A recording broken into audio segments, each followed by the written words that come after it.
que je peux dire, partant de mon expérience personnelle, c'est que tu entres dans ces endroits-là, et il y a juste cette ambiance qui s'est comme déposée dans l'air. Et ce truc entre en toi.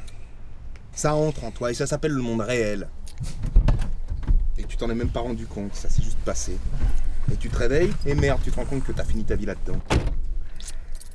Starbuck pense qu'on devrait changer de programme. Starbuck pense qu'on devrait changer de programme. Il pense qu'on devrait renoncer à aller distribuer nos tracts à la boîte de nuit ce soir. Je dis seulement que c'est dangereux. Personne ne change le programme. Il n'est pas question de changer de programme, d'accord? Tout ce que je dis, c'est que Satan a ses moyens, d'accord? Je dis seulement que là, nous pénétrons sur son terrain. Et à mon avis, on aurait tort de vouloir jouer au plus malin avec lui. On aurait tort de ne pas essayer. Non, mais peut-être. Tu veux me parler de Satan? Tu peux me faire confiance là-dessus. Quand nous allons débarquer dans cette boîte, Satan va faire un gros pipi dans sa petite culotte. Maintenant, si tu veux rester ici parce que tu as trop peur de ne pas résister à cet aperçu merveilleux de la vie des gens qui sont bien plus épanouis que nous, bien plus heureux à boire comme des cochons, à se trémousser de cette façon dégradante comme des cochons, tu peux rester ici. Je n'ai absolument aucun problème avec ça. Il me parle de Satan? Et pour le type dont je t'ai parlé, on laisse tomber, on fait comment? On a dit 15h, il est 15h30 quoi, on va l'attendre toute la journée. On peut quand même lui laisser 10 minutes de crédit. On lui a laissé 35 minutes de crédit.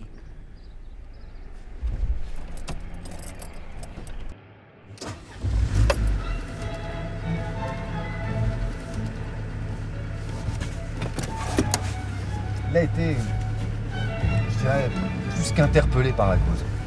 Il a une certaine flamme en lui. Non, tu verras, il a vraiment quelque chose. Je dis pas que c'est un élu, hein. C'est peut-être un peu pas. Je sais pas. Je dis pas ça, c'est pas ce que je dis, mais en tout cas, il est.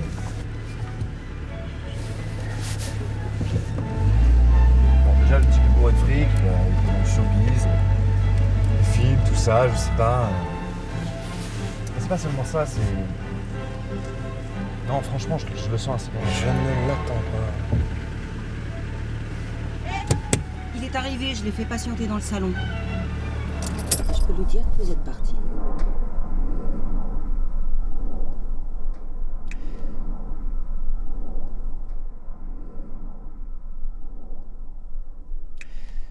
Cinq minutes.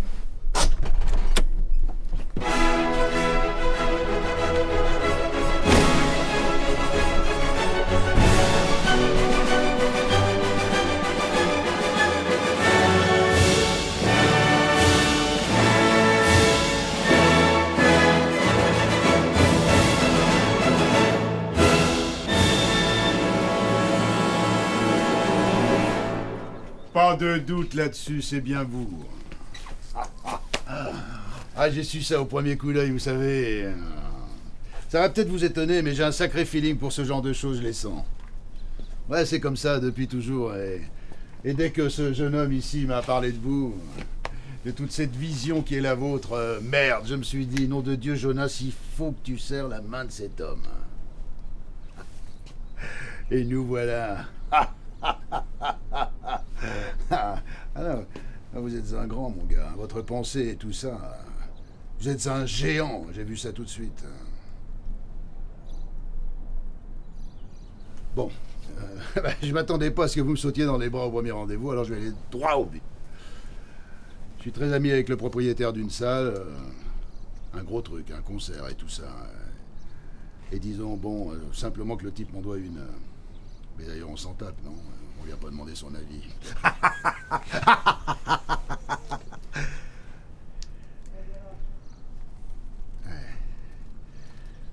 Vous pourriez accueillir peut-être 1500 personnes là-dedans. Et je peux vous obtenir un peu de publicité, bien placée, ce qui vous permettrait de frapper un grand coup, enfin réunir tous ces gens. Mais attention, hein, je vous parle de gros chéquiers. Je vous parle de la crème des crèmes. Attention. Je vous parle de leur faire votre truc, enfin bon, de leur dire ce que vous avez à leur dire. Et au moment opportun, je me charge personnellement de les faire cracher au bassinet. Et si je peux vous dire une chose, je peux vous dire qu'ils cracheront, Basile, je peux vous dire ça. Ils cracheront parce que les autres cracheront, et parce que ne pas cracher signifierait ne pas avoir de couilles dans leur foutu portefeuille. Et ça, croyez-moi, c'est une chose que ces gens-là n'aiment pas s'entendre dire. Ceci est ma proposition, et honnêtement, vous n'avez pas envie de passer à côté.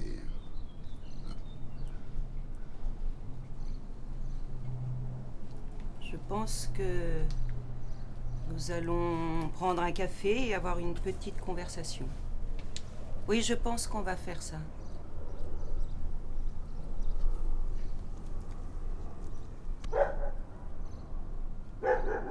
Vous avez 35 minutes de retard. 37. Les frais à votre charge mis de côté, traiteur, dégâts à la cuisine, les serveurs, tout le nécessaire. Sécurité, le vestiaire, le service d'ordre, l'orchestre, un comique pour assurer les transitions, enfin tout ce qu'il faut. On peut aussi autoriser 2 ou 3 entreprises à venir faire leur propre pub sur un stand ou ce genre de choses. Ça peut être intéressant. Ce qui nous fera un petit avoir qui pourra couvrir une partie de vos frais. Enfin, bref, tout ça mis à part. Et en fonction de la réussite de notre soirée, je dirais entre 50 et 70 000 euros en donation. Et votre petit pourcentage, j'imagine qu'il est compris là-dedans. Vous vous méprenez sur mon compte, vous savez. Combien espérez-vous en tirer, Jonas?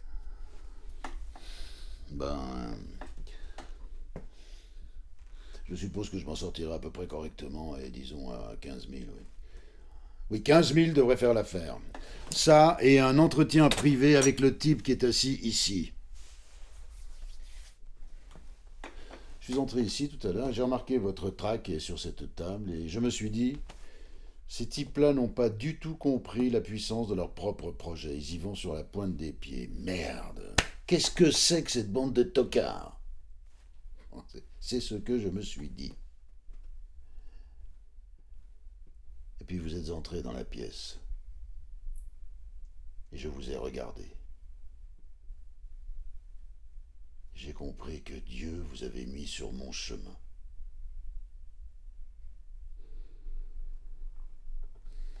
Putain, mais je crois en votre truc, d'accord? Je crois en votre truc. Et je crois en ce type qui refuse de m'adresser la parole. Je peux vous dire, c'est déjà suffisamment humiliant comme ça d'avoir à vous mendier mon offre. Mais après tout, je m'en fous complètement. Je suis prêt à jouer à ça si c'est ce qui vous fait bander. Vous avez besoin de fric, les mecs. Et peut-être que vous êtes trop purs, ou je sais pas quoi, pour vous abaisser à en chercher. Et ça me va très bien. Parce que ce que vous ne savez pas, et que moi je sais, et que personne ici ne m'enlèvera, c'est que Dieu m'a élu personnellement pour ce job. Et nous avons un sacré bout de chemin à parcourir ensemble. Et si je dois être celui qui met les mains dans la merde, à la recherche d'une petite pièce, je suis prêt à faire ça aussi. Bon Dieu de chiotte, je ne parle pas ici par ma bouche, et ce ne sont pas mes foutus mots, d'accord? Mais ceux du ciel, ouais, exactement, du ciel qui m'envoie. Alors que ça vous plaise ou non, vous allez lever votre cul de ces fauteuils, et vous allez venir avec moi jeter un œil à cette fichue salle.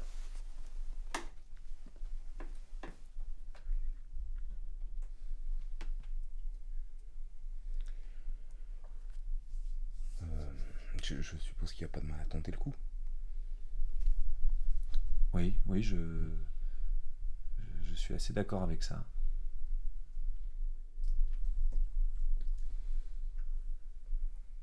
Dieu m'a mis sur votre chemin. Et vous pouvez me faire confiance là-dessus. Le vieux devait avoir une sacrée bonne raison pour faire une chose pareille.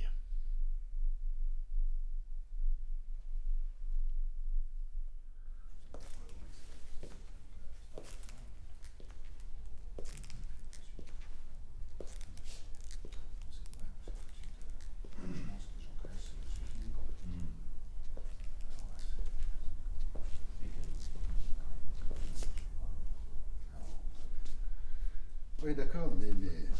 Non, au départ, le film devait se faire avec Fine Line. Je bossais à l'époque où je bossais. Ouais. Et Nick Nolte était assez jeune pour le rôle, donc je le rencontre dans sa résidence de Suma Beach. Nick Nolte, moi et son assistant de l'époque, un jeune gars qui s'appelait Greg Shapiro, je crois. Nolte a 5 maisons sur plusieurs hectares là-bas. Bon. On est assis sur des poufs dans son salon. Nick Nolte porte un pantalon de chirurgien et un peignoir couvert de poils de kleps. Enfin, différents types de kleps. Et je vois débarquer un Shiba Inu, qui sont ces clébards à queue recourbée. Le chien s'approche et il pisse sur mon pouf alors que je suis assis dessus. Je suis couvert de pisse, mais j'adore les chiens donc je la ferme. Nolte se lève pour aller prendre un paquet de cigarettes et là, le chien décide d'aller faire le reste de ses besoins sur son pouf à lui. Il grimpe sur le pouf, il fait ce qu'il a à faire et aussi sec, paf, il s'endort. Oups. Moi, je me prépare à virer le chien pour que Nolte revienne s'asseoir. Et lui, il se met à gueuler. « Ah non, mec, c'est son pouf à lui, ok ?» Il va se poser à l'autre bout de la pièce. Ok. Moi, je regarde la pièce. Et là, je remarque un tapis à longs poils, couvert de traînées de merde séchée. Non, de la merde séchée, partout sur le tapis. Et de grosses taches noires qui sont certainement des vieilles taches d'urine incrustées. Enfin, dégueulasses, quoi. Orson Welles vers la fin. Bon, quelques heures plus tard, je déjeune avec l'assistant et je lui demande quel est le problème avec le foutu chien, là. Et le gars me répond que Nick vit dans la maison principale avec son corbeau apprivoisé. Il a un corbeau apprivoisé? Ah bah oui, c'est le même corbeau qu'il avait dans U-Turn. Quoi, il l'a récupéré sur U-Turn? Ah non, je crois que c'était son corbeau. Ah, il avait déjà le corbeau avant? Oui, je crois qu'il l'avait d'avant. Bref, enfin, ce mec-là, Shapiro, il m'explique que Nicky a toujours pensé que les chiens étaient supérieurs à l'homme. Mais bon, ok, alors ça, voilà, je vénère les chiens. Moi, je suis un luthérien non pratiquant adorateur de chiens, d'accord? Mais bon, ok, les chiens sont supérieurs aux hommes, mais putain, il y a des limites. Il pisse pas chez moi, il chie pas sur mon tapis à 10 000 $. Ce sont mes limites, putain. Bon, mais le mec m'explique Nicky avait un arrangement avec sa copine. Et cet arrangement, c'était que le chien pouvait pisser et chier dans 4 des 5 maisons, mais pas dans la maison principale. C'est totalement inouï, cette histoire. Ah, oui. Et vous pensiez avoir des problèmes, hein? Alors, patron, pas trop déçu, non? Non. Non, c'est bien. C'est très bien.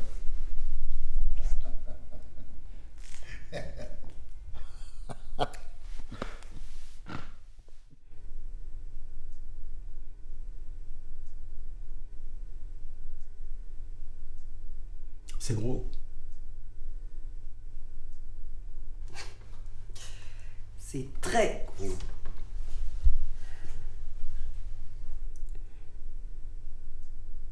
Je suis pour 55 000 €.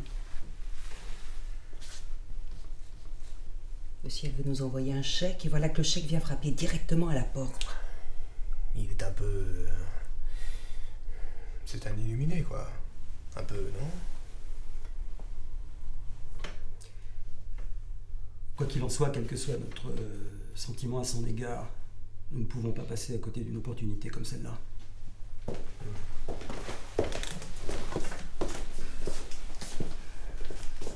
Alors, patron, qu'est-ce qu'on dit? Vous cherchez la voiture, je vous ramène. Hein? On a signé, là, ou quoi?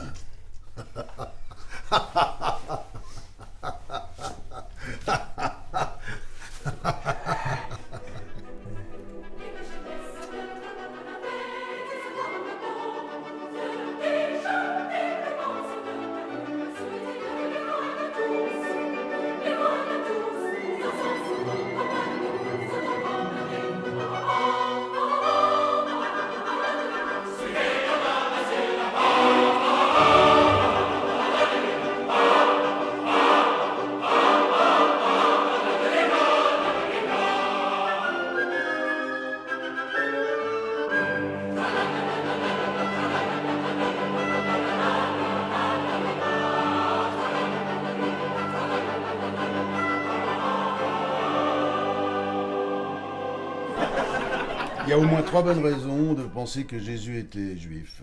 Primo, il a repris l'affaire de son père. Secondo, il est resté à la maison jusqu'à l'âge de 33 ans. Tertio, il était sûr que sa mère était vierge et sa mère était sûre qu'il était Dieu. Bon, mais pour autant que je sache, il y a d'aussi bonnes raisons de penser que Jésus était, moi je sais pas, italien, non? Pourquoi pas? Hein, le mec tchatchait tout le temps avec les mains comme ça. Et la multiplication des verres de rouge, bordel! Non, moi je dirais qu'il avait plutôt le profil californien, tu vois, il avait les cheveux longs, il était super bronzé, il marchait pieds nus. Il a lancé une nouvelle religion. Non, mais, personne ne sait s'il était pas noir, Jésus. Ah, personne ne sait ça pour que puisse. C'est vrai, c'est pas faux, hein, ces conneries là. Et rappelez-vous comment il s'adressait à tout le monde comme ça en disant mon frère, mon frère. Ouais, son procès n'a pas été très équitable non plus. En tout cas, si on peut être certain d'une chose, c'était que Jésus était le putain de champion du marketing de l'univers. C'est clair, on peut être certain de ça. Ouais, regarde comme son bouquin est numéro 1 hit parade depuis sa foutue parution. Non, tout le concept, attends, le mec était un génie. Mais enfin, moi, je crois que c'était avant tout un grand politique. Le plus grand. Le plus grand. Et après 2000 ans de réflexion, personne n'est encore sûr d'avoir compris ce qu'il a.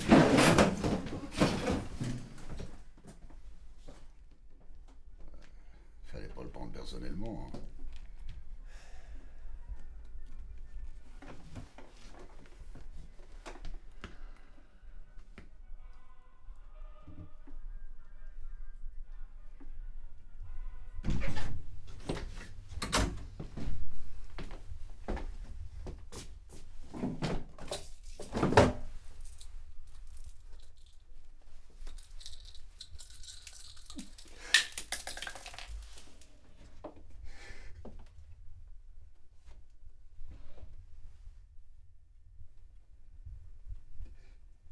Ils ont parlé de l'un des plus grands prophètes de l'histoire humaine. Ils l'ont traîné dans la boue comme de vulgaires porcs. Ils ont ri.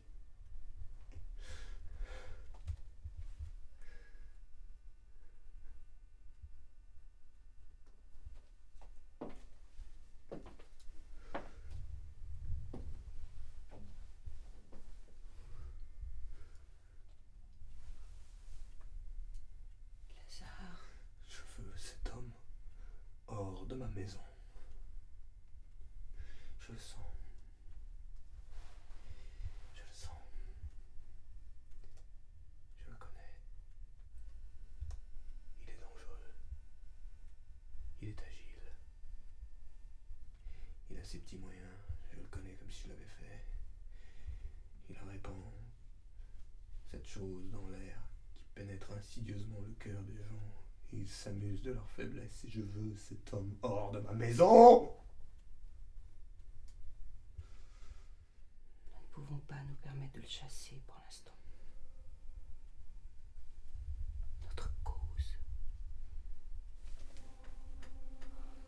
cause avant tout, elle est toute victoire. Et cet homme est un envoyé du ciel. Et nous devons mettre notre orgueil de côté. Notre saint orgueil. Nous devons le mettre de côté le temps qu'il faudra. Ils se lasseront de lui, Lazare.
Bon, écoutez, j'espère que ce que j'ai dit ne vous a pas trop...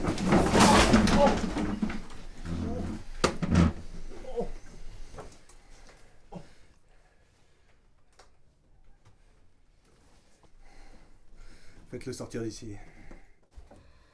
Quoi?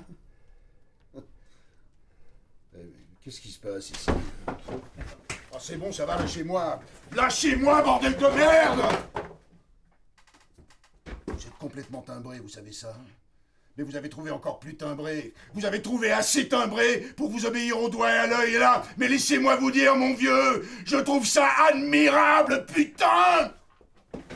Oh.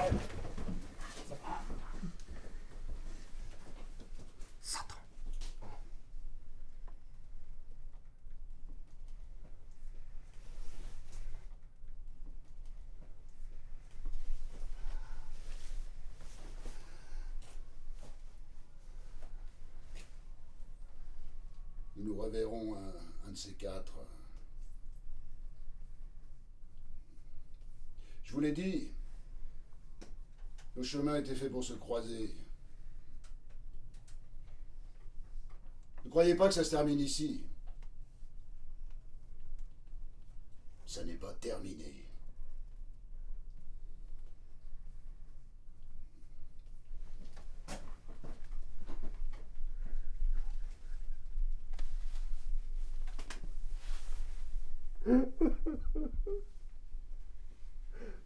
Pardon.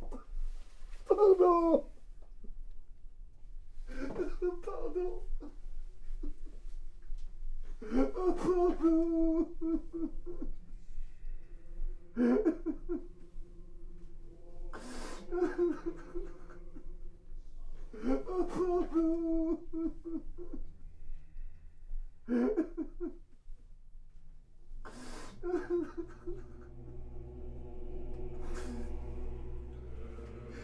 Pardon.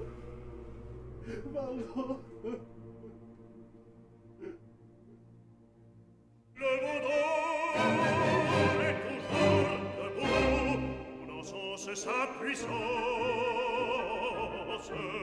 on encense sa puissance, d'un bout du monde à l'autre bout.